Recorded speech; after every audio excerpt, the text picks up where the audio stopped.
V današnji avtomobilnosti voznikom šolskih kombijev ponudimo, da dokažejo svojo varno vožnjo ravnatelju, svetu staršev in seveda nam, staršem. Testiramo dva velika avtomobila z majhnima motorjema ter predstavimo dva neklasična družinska avtomobila. In ja, začenja se tudi ogrevanje pred marčevsko ženevsko avtorazstavo. Pozdravljeni v avtomobilnosti. V tokratni oddaji nadaljujemo z eno od naših preventivnih akcij z osnovno šolo varne vožnje. No, to že veste, da smo v preteklih sezonah poskrbeli, da je 200 jahačev šlo v nekatere slovenske šole in da smo poleg tega, da smo dostavili jahače, poskrbeli tudi za to, da so otroci in tudi učiteljice dobili eno tako kratko predavanje, zakaj se je pravzaprav treba pripeti. Mogoče bolj kot predavanje smo pripravili pravzaprav kratko prometno gledališko igrico, v kateri smo tako učiteljem kot predvsem otrokom povedali, kako se je pravzaprav zgodilo in kako je prišlo do varnostnega pasu in zakaj je tako pomemben. Ampak nazaj k tistemu, zakaj smo se pravzaprav odločili za osnovno šolo varne vožnje. V Sloveniji starši se tega vendarle moramo zavedati, pravzaprav uživamo veliko dobrobit, ko na šolo otroke pripelje osnovna šola ali občina z svojimi prevozi, kombi prevozi ali šolskimi avtobusi. Od marsikaterih staršev pa smo dobili sporočila, da ti prevozi niso tako varni, kot bi lahko bili. In zato smo se lotili naše akcije, v kateri se lotevamo vseh treh pomembnih delov varnosti pri prevozu otrok. Posvetili smo se voznikom, posvetili se bomo tehnični brezhibnosti kombijev in seveda dotaknili se bomo tudi po cestah, po katerih se vozijo ti šolski prevozi. Ja, in ker smo pri otrocih na nek način že začeli našo akcijo s samimi jahači, se malo dotaknili tudi voznikov, smo zdaj se lotili voznikov, ki so po eni strani najlažji, po drugi strani pa tudi malo težji del te uganke. Pri cesti vemo, da jo dobro asfaltiramo, pa na nek način že je. Pri voznikih, tako kot si rekel, največ prometnih nesreč se zgodi zaradi človeškega faktorja. Torej največ za varnost prevoza otrok lahko naredijo vozniki. To smo videli tudi takrat, ko smo se z njimi pogovarjali o tem, ali se otroci pripenjajo, preden speljajo ali ne. Nekateri so rekli, da se, pa smo potem videli, da se ne, ampak pravzaprav otroci se pripnejo, če jim rečemo, da se morajo pripeti. No, razen v primeru, ko smo dečka vprašali, ali se pripne, je rekel ne, smo rekli, ali se očka pripne, je rekel ne, kaj ti pa reče? Brigaj se zase. Se spomnimo.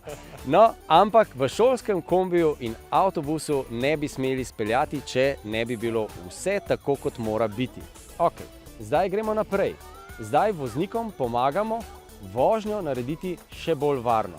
In predvsem jim s pomočjo aplikacije Drive omogočamo, da vozijo varno, vedo tudi starši. Ja, in ta aplikacija Drive jim ne pove samo, kako dobro so vozili in kako dobro so se držali cestno-prometnih predpisov, ampak tudi, kar se meni zdi najbolj pomembno, predvsem pri vožnji, ne dovoljuje oziroma beleži, če je ta voznik med vožnjo recimo dvignil telefon ali pa pogledal SMS sporočila. Spomniva, pretekli teden je šolski avtobus poln otrok zapeljal s ceste. Ta trenutek ne vemo še zakaj. Policija še ni sporočila, kaj je bil vzrok temu, da je voznik zapeljal s ceste. Na srečo ni bilo hujše poškodovanih. Ampak ravno zato, da nas taki dogodki ne bi spomnili na nekaj, kar pravzaprav vemo vsi, da je vožnja otrok še posebej pomembna in še posebej takrat je treba tudi z zgledom pokazati, da se vožnje lotevamo skrajno resno. Odnos je vsekakor zelo pomemben. Zelo. Predvsem pri otrocih, ker vemo, da nismo vsi ali pa niso vsi za prevoz otrok. Otroci so posebna skupina v naših prevozih. Moraš biti pozoren, prijazen, razumevajoč, moraš jih opominjati, prevežite se, ne stojite, ne hodite po avtobusu in tako naprej. Moraš jim biti praktično skoraj en del starša. Starševsko vlogo voznikov šolskih kombijev starši vsekakor znamo ceniti in biti zanjo hvaležni. Zdaj bi jo radi tudi pohvalili in nagradili. V ta namen voznikom šolskih kombijev predlagamo uporabo aplikacije Drive, ki spremlja voznikovo vožnjo. S tahografov elektronskih se vidi sunkovito zaviranje, hitrost se vidi, postanki se vidijo, da je začel vožnjo, če je zamudil, če je prehitro se peljal, kje je naredil postanek, ali je vmes, kje se je ustavil za svoje potrebe. Vse se iz tega vidi, vse tako je rdeča obarva situacija, če ni skladno z predpisi. Nadzor vožnje za profesionalne voznike seveda ni nič novega. A tahograf je namenjen lastni in pa policijski oziroma inšpekcijski evidenci. Z aplikacijo pa lahko vozniki, ravnatelji, otroci in starši dobimo način, da lahko brez razkrivanja osebnih podatkov javno pokažemo dokaz, da vozimo varno. Pogosto dobimo tudi informacije, tudi kritike staršev, češ kombi ali pa avtobus gre prehitro, smo vozili za njim, ni v redu, ali pa skozi naselje gre prehitro. In gotovo vedno hitro odreagiramo, bo pa ta aplikacija še pripomogla še bolj k temu, da bo kritika takojšnja in nedvoumna. Vas skrbi, kakšen bo odziv pri šoferjih? Po eni strani ja, po drugi ne. Zavedam se tega, da tudi šoferji in tudi prevozniška podjetja skrbijo za varnost, jim je to cilj. In neke vrste referenca tudi za njih bo to, da pač pristanejo na uporabo te aplikacije, ki je neke vrste kontrola tudi za njih in jih po eni strani prisili, po drugi strani pa jim da možnost, da se izkažejo kot varni, dobri prevozniki. Seveda bo tudi to dokaz zame, za starše še posebej, tako da če me kdo vpraša, kako vozim, lahko pokažem. To je kot dobra reklama, recimo, če je vse v redu, ne? Prvih 5 šol in z njimi tudi vsi vozniki, ki vozijo otroke iz šole in domov, so se akciji že priključili in dobili so mobilni telefon z aplikacijo Drive.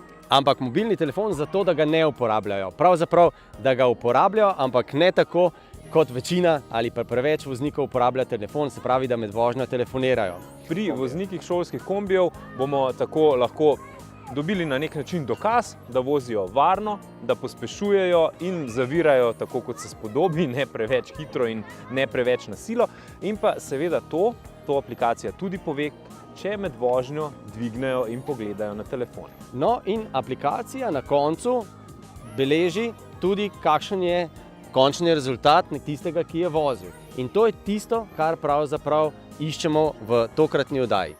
5 voznikov bo imelo mesečni rezultat varne vožnje. Želimo si, da je ta vsaj 90 ali več. In ta rezultat bo obvisel tudi na spletni šolski strani in vsi starši in šolski učitelji bodo lahko videli, kako njihov voznik ta mesec vozi otroke. In dobil bo nalepko Varen voznik.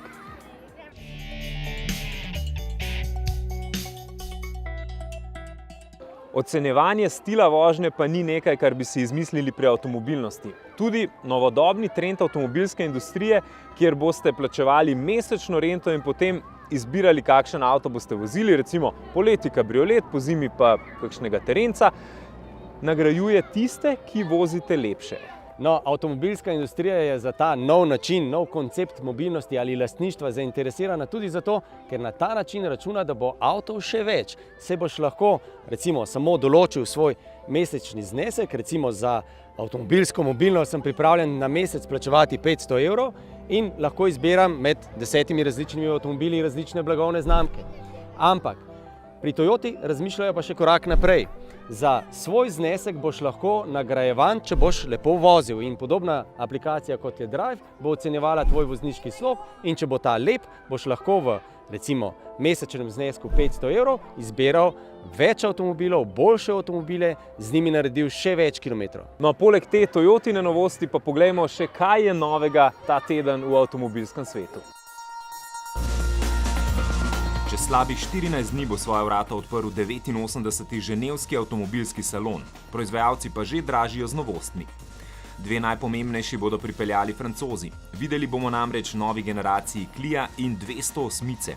Omenili smo tudi že polavtonomnega Passata, a ogrevalno vlogo ima še bolj T-Roc R s 300 konjsko tehniko najmočnejšega Golfa. Audi draži z manjšim e-tronom, električno pa so razpoloženi tudi pri Hondi. Malega električnega novinca napoveduje koncept z zaslonom čez vso širino armaturne plošče. In s Hondo se preselimo na področje elektromobilnosti. Zadnji trend je, da avtomobilske znamke pospešeno iščejo pot do baterij. Poročali smo že, da je v ta namen Toyota ustanovila skupno podjetje s Panasonicom. Tesla je kupila proizvajalca baterij, Honda pa je zdaj sklenila dogovor z največjim kitajskim proizvajalcem Contemporary Amperex Technology. S tem dogovorom so si pri Hondi zagotovili dobavo baterij skupno kapaciteto okoli 56 gigavatnih ur do leta 2027. No, našo pozornost pa je ujel tudi prav poseben goseničar iz podjetja, ki se sicer ukvarja z visoko zmogljivimi električnimi avtomobili in med drugim svojo ekipo nastopa na prvenstvu Formule E. To je monaški Venturi, ki je izdelal električno raziskovalno vozilo za delo v ekstremnih razmerah. Gre za stroj, ki lahko deluje tudi pri temperaturah okoli 50 stopinj Celzija pod lediščem in s katerim se bodo lahko znanstveniki vozili tudi tam, kjer so se lahko do zdaj, zato da ne bi onesnaževali, gibali le peš. Pri Tesli pa se trudijo, da bi tudi onemogočili delo tatov. No, vsaj takšen je namen nadgradnje programske opreme pri modelu 3, ki med drugim prinaša možnost vklopa 4-mestne PIN kode za zagon avtomobila.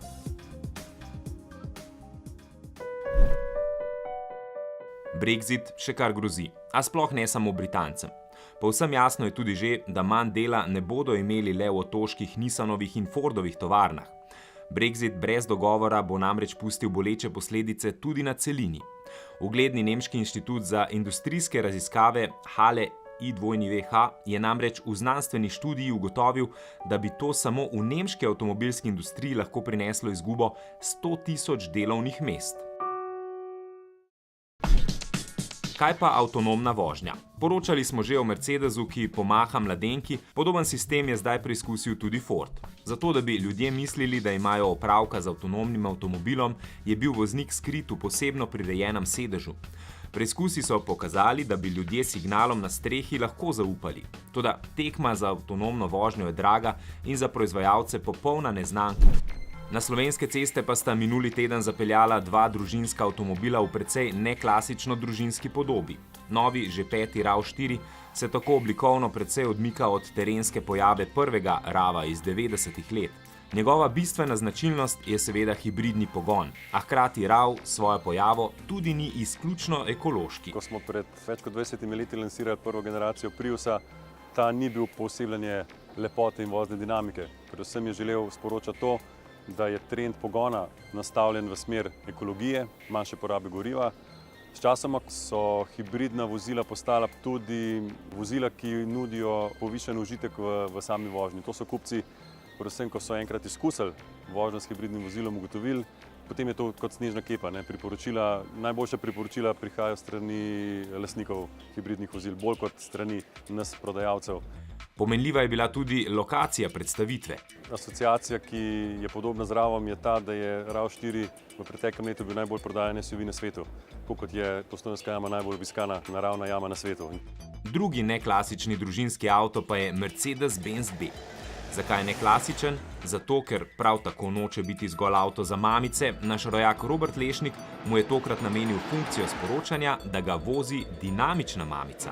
Dizajn je res bolj dinamičen od predhodnika, verjamem pa, da zaradi te dinamičnosti ali pa povečane dinamičnosti ne bomo izgubili obstoječe strukture kupcev, ampak bomo kvečjemu pridobili nove kupce v smislu mladih družin. Družine pa želijo tudi varnost. Razred B je opremljen s praktično enakimi asistenčnimi paketi kot najprestižnejši razred S pri Mercedesu. Se pravi, da ponujamo tisto, kar družine še posebej cenijo. To je varnost v cestnem prometu, varnost ne samo potnikov v avtomobilu, ampak tudi ostalih udeležencev v cestnem prometu. Tudi ob odpiranju vrat vozila lahko dobimo opozorilni signal, da se nam od zadaj približuje kolesar. Se pravi, da res poskrbimo za vse udeležence. Zaključimo malce bolj dinamično. Po Alfi Stelvio, ki se je prva okitila z naslovom najhitrejšega med manjšimi luksuznimi športnimi terenci na Nürburgringu, in Mercedesu GLC, ki je njen rezultat še malce izboljšal, zdaj na vrh cilja BMW z modeloma X3M in X4M. Toyota pa se je poklonila britanski dirkaški tradiciji s posebno serijo modela GT86 v britansko-zeleni barvi karoserije ter platišči v bronasti barvi. To pa japonskemu športniku daje prav poseben šarm. V nadaljevanju oddaje vas vprašamo, ali bi podprli znižanje hitrosti za 10 km/h, kot so to recimo naredili v Španiji. Predstavimo vam 2 velika avtomobila, ki bi včasih imela 2-litrski dizelski motor, danes pa jo poganja majhen bencinski turbo.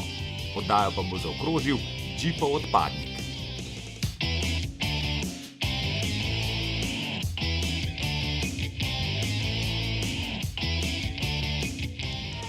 V današnjih testih vam predstavljamo 2 avtomobila, ki sta zanimiva zato, ker kažeta en nov trend. In sicer oba imata turbobencinska motorja v razmeroma velikem ohišju.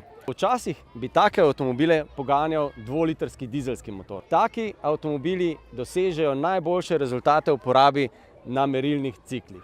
Ali pa, ko jih vozimo zelo nežno v, kot smo danes večkrat rekla, varnem vozniškem slogu. Evropocentrično gledano ima srednji menedžerski razred na voljo 3 modele: štirico, trojko in C-ja. A večni derbi trojice se je v zadnjih letih vendarle nekoliko razširil, tako z novimi drugačnimi modeli, kot tudi z novimi znamkami. In zvestoba postaja vedno redkejša dobrina.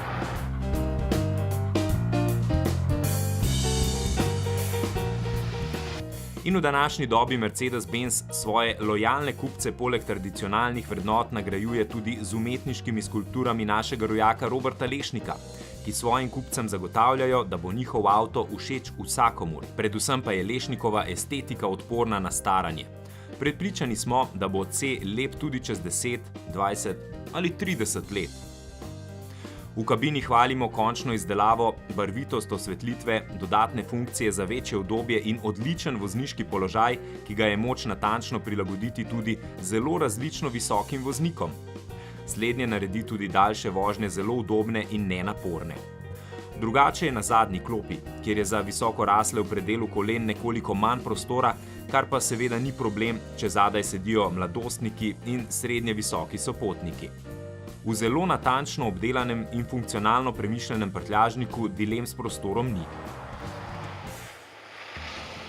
Vozniško gledano je C močno na strani udobja. Slednje mu štejemo v velik plus, še posebej v povezavi z agregatom, ki ponuja več kot dovolj moči za vse naloge, ki bi jim moral biti po opisu nalog tak avto kos. Hkrati pa ne trpi od potrebe po dodatni športnosti, še posebej pa nas je navdušil z nizko ravno hrupa in vibracij. Sicer pa je paleta motorjev v razredu C tako velika, da boste lahko uspešno potolažili tudi kakšne drugačne apetite. Z različnimi nastavitvami podvozja se lahko trdota in odzivnost podvozja tudi dodatno nastavljata. A nam je bil še posebej všeč ne preveč, ampak zelo natančno kalibriran prenos krmiljenja, ki v vožnji skozi ovinke daje dober občutek nadzora in vodljivosti. C, še posebej v karavanski izvedbi, je tako več kot pripravljen za ohranjanje lovorike najbolje prodajanega Mercedesa, saj ponuja vse tisto, kar pričakujemo od trikrake zvezde. Visoko potovalno udobje, najnovejšo tehnološko varnost in vozniško raven ter svežo podobo, s katero je C ujel lepo fuzijo klasike in prihodnosti, kar pa je praviloma najboljša popotnica za lepo in dolgo prodajno življenje.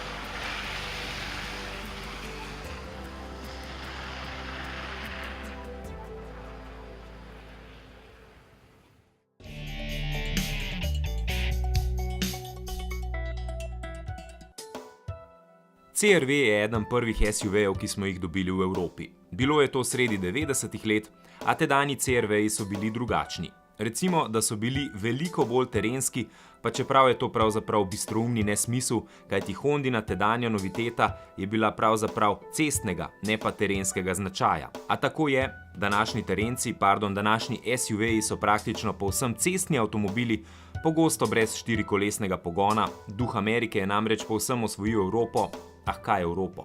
Kar cel svet je že ameriško SUV-jevski. Duh Amerike se kaže v tem, da so SUV-ji pravzaprav novi družinski avtomobili. V stereotipih se v njih po predmestih vozijo mamice, tipična pot pa je do bližnje telovadnice, kjer njen otrok trenira bejzbol. No, CR-V je tipičen avto za takšno reklamo in to svojo vlogo opravlja dobro. Ponuja namreč izredno veliko prostora spredaj, zadaj in v prtljažniku. Navdušila nas je tudi velikost predala v naslonu za roko, toda navdušenje kljub vsemu ni brez zadržkov. Ne prezrimo, da trije potniki zadaj ne bodo srečni. Klop je namreč oblikovana tako, da sredinskega potnika pas reže v vrat in otroškega sedeža tja ne boste mogli pripeti.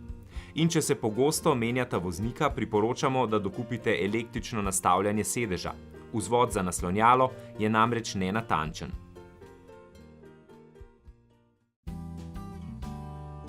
Toda potem je na vrsti vožnja. In ta je nadvse udobna. Avto luknje požira vrhunsko, ampak res vrhunsko, kar se še posebej izkaže na makadamih, ki so očitno za CR-V ostali naravni habitat kljub današnji povsem asfaltni namembnosti. In požiranje cestnih napak se izkaže tudi med dinamično vožnjo, ker je avto mehak, a vseeno nadpovprečno miren in stabilen.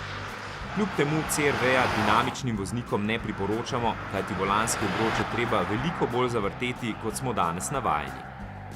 A potem je tukaj motor. To je področje, ki ga Honda popolnoma obvlada. In čeprav se je izkazala tudi z dizli, so bencinski motorji vendarle tisti, po katerih je ta znamka znana. Tokrat so v CR-V-ja vgradili razmeroma majhen motor, 1,5 litrski bencinski turbo 4-valjnik, vsekakor manjši motor, kot bi pričakovali glede na izkušnje. Doslej smo namreč v takšnih SUV-jih vozili kvečemu 2-litrske dizle. No, mali bencinski motor je prijazna, lahkotna izbira, sploh v kombinaciji s CVT neskončno stopenjskim samodejnim menjalnikom, s katerim ta Honda spet malce zadiši po neki drugi celini. Toda poraba bo jasno povedala, da temu avtu najbolj ustreza lahkotno kruzanje po predmestjih. Če je precej dobrih 8 litrov bencina za 100 km umirjene vožnje nekako še sprejemljivih, pa vsakršna dinamika denarnico sprazni z mnogo hitrejšim, se pravi dvoštevilčnim tempom. Stereotipi torej držijo. CR-V je avto z jasno določeno ciljno skupino kupcev.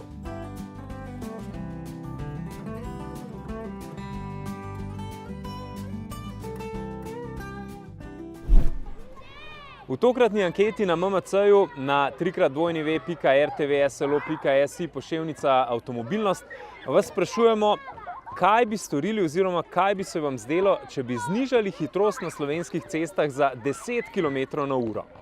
To vas ne sprašujemo po naključju. V Španiji so se ravnokar odločili, da znižajo hitrost iz 100 na 90 km/h. Ja. In zakaj? Zato, ker so se njihovi sosedi, že malo prej, Francozi, odločili, da storijo to in so imeli zelo dobre rezultate, kar se tiče smrtnosti oziroma hujših prometnih nesreč na teh odsekih. In to vas sprašujemo zato, ker bi radi zvedeli vaše mnenje, ali mislite, da je hitrost pravilna, da bi bilo treba znižati hitrost ali jo pa morda tudi dvigniti. Glede na to, da smo leta 2019, da je vozni park vedno bolj sodoben in tudi varen, da ceste postajajo boljše, odločitev je vaša. Iščete v tem razredu mestnih terencev nekaj drugačnega, oblikovno unikatnega in že na zunaj karizmatično močnega. Ne iščite naprej. Tu je Renegade.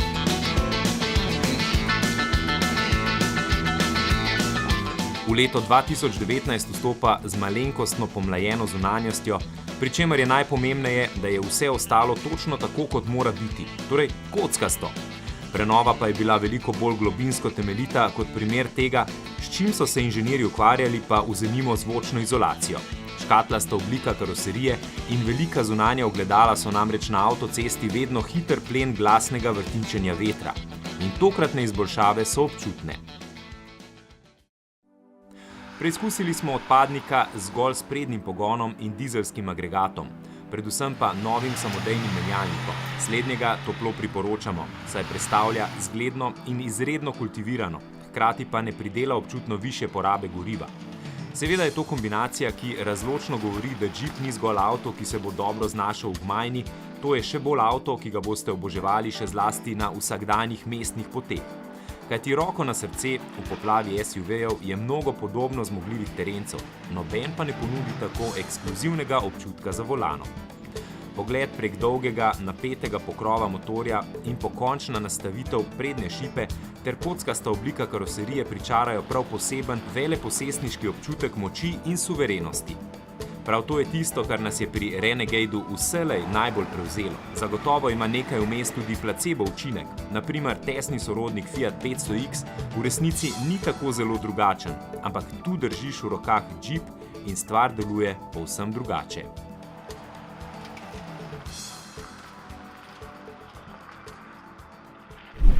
In če gremo še malo k statistiki. Francozi, ko so se odločili, da bodo za 10 km/h zmanjšali hitrosti na regionalnih cestah, so od julija pa do zdaj zabeležili več kot 100 smrtnih žrtev manj na teh cestah. Seveda gre za veliko državo in za veliko kilometrov le-teh.